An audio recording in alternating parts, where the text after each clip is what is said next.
So hi everyone, welcome back to another video in the channel. In this video, we are going to solve another problem in our DSA series, that is how to convert binary number into its equivalent decimal number.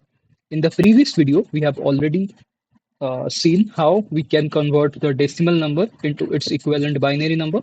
And today's video is just going to be the exact opposite of the previous video. So if you watch the previous video, you will get a lot of clarity regarding this video. So let's start the problem without wasting any further time. So we are given a binary number, which is obviously in form of 1 and 0 because the index or the base of binary number is 2 because it only consists of two digits, that is 0 and 1. So how can we convert the binary number into its equivalent decimal number? So the logic is exactly same. If you have watched the previous video, the logic is exactly same. Just we have to adjust according to the binary number system. So in the previous video, if you remember, what we were trying to do, we were dividing the given number recursively with the number 2. Why 2? Because 2 is the base of the number that we were trying to convert this number into. We were given a decimal number, we were trying to convert this into a base 2 number, that is binary number. That's why we were dividing it with 2 and extracting the remainder and multiplying the remainder with the place value. Or we, if we don't want to uh, build this value of binary number using the place value concept, we can just use a string to append all this remainder, and we were just returning the reverse of the string, which is nothing but our answer. But here we have to convert from binary to decimal number. Here also the logic is exactly same. We are given a binary number, which is the base 2 number, and we have to convert this back into our decimal number. So what we have to divide recursively? Obviously, we have to divide the number 10 recursively because we are trying to convert the base back into 10 from 2.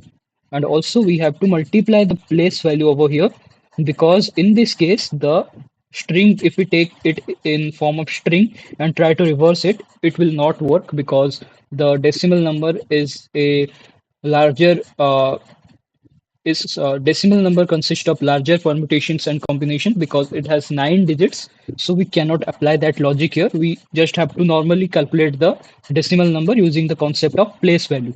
And which place value we will multiply here? We will multiply the place value of the base that we are trying to convert from, that is the original base. So that gives us the decimal number. So what are our steps to convert the binary number into decimal number? The first step is recursively divide the number by 10 and extract the remainder, then multiply the remainder with its place value, which is initially 2 to the power 0, or that is equal to 1. Then add this remainder multiplied by its place value to the decimal number that is being formed, or our result. Add this to the result. Finally, the result will be equivalent to the binary equivalent of the decimal equivalent of the given binary number. So I hope the logic is clear with this one. And let's move into the problem and let's see how can we solve that. So let me write the coding logic so you can understand the problem in a better way, or how we can approach it. So our first step is to declare a result, which will be our final decimal number after the completion of our all the iterations. And as you know, we will use the while loop. While loop will be used until the number does not become 0. So let me use the while loop. When we use the while loop, check here. We are given a string, not a number. So we have to convert this string from string type to integer type so that we can convert this back into the decimal number. But I think the range of the number is 16 bits, so that may cross our integer range. So we have to use the long data type to store this number.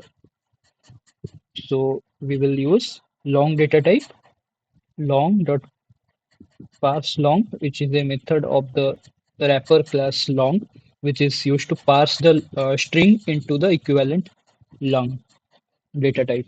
So we have parsed the long string data type into long type. So let us do the operation with the number that we have extracted.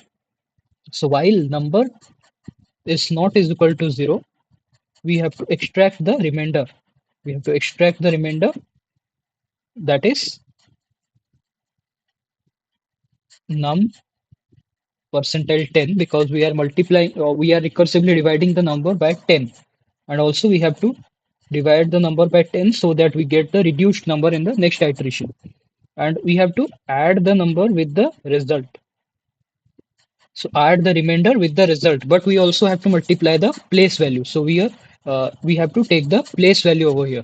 That is int place value is equal to 1. So initially place value will be 1, and in every iteration the place value gets incremented by 2. As you can see in this example, the in every iteration the place value gets increased by power of 2. So in every iteration we will increment the place value by multiplying it with 2, so that we get the next place value in the next iteration. At last, our result is the value that is the required decimal number. So we have to return the result. But here it may generate some error because we are dealing with long value and integer value simultaneously. So let me do one thing, convert everything into long, because it may generate some error. So let me use all the long data type for everything. And at last we will convert the long into int. Then we can return it. So instead of returning the result directly, we can convert it into integer type. So long data type can be assigned to integer data type.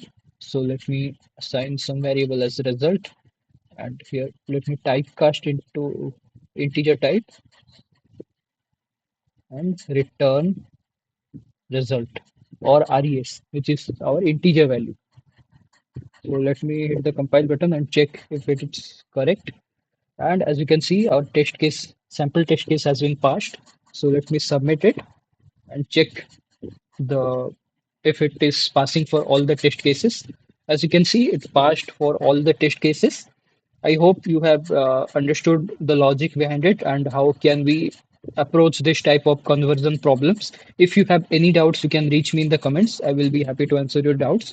Till then, keep learning. Thank you.